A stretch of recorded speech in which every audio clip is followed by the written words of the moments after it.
Guys, nandito tayo kung saan tayo kumukuha ng mangga. Naalala nyo ba, doon sa mga nanunood, yung pinapakita kong mangga nung nakaraan. So, ito siya guys, at meron pa tayong makukuhain. And, tingnan nyo naman, sobrang laki nito. Ito, oh. Tingnan mo nyo. Pag nilapit ko sa mukha ko, ayan oh. Hindi kasi makita talaga ng huli. Pero sobrang laki niya guys. Tingnan nyo naman, oh. Mahaba pa sa mukha ko. Malapad na yung mukha ko, pero tingnan nyo naman, oh. Tapos dito pa, oh. Dito pa, oh, 'di ba? Ang lalaki nila. Ayan, oh, ang lalaki nila. Mas malaki pa sa mukha ko. Ayan, yung iba nangalaglag na dahil kinakain ng insekto. Pero kukuha pa rin tayo ngayon. Ayan, guys. Oh, 'di ba? Ang lalaki nila, kaloka sila. Tapos meron pa rin dito. Ayun, oh.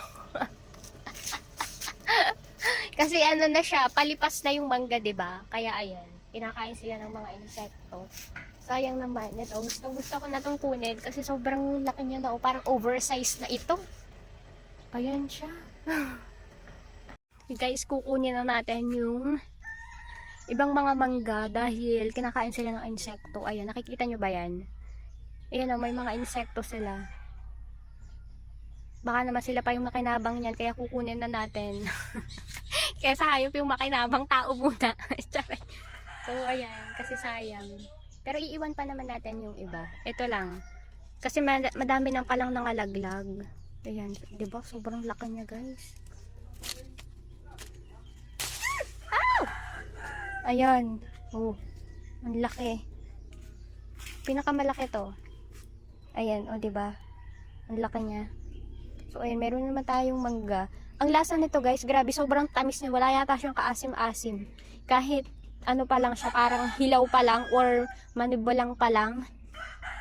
Manibalang kasi yung tawag sa amin. Manibalang pa lang ay sobrang tamis na, guys. Ayan, hindi ko alam kung anong klaseng ano to. Variety. Ayan, meron ulit tayong mangga and meron tayong avocado.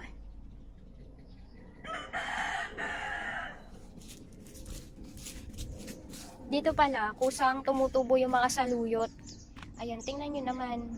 Ang tataba ng mga saluyot, di ba? Kusa lang yan tumubo. Libre na di sa gulay, di ba? May prutas ka na, may gulay ka pa. Chares.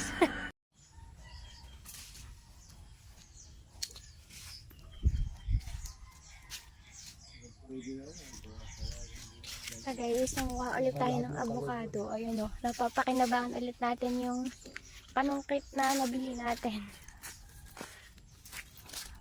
Pansungkit ng mga bunga. Ayan.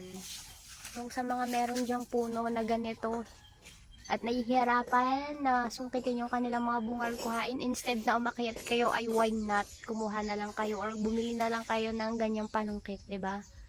Very convenient. And meron din yung mga iba't ibang talim sa dulo. Pwede siyang paltan, pwede siyang i-adjust kung gaano kahaba.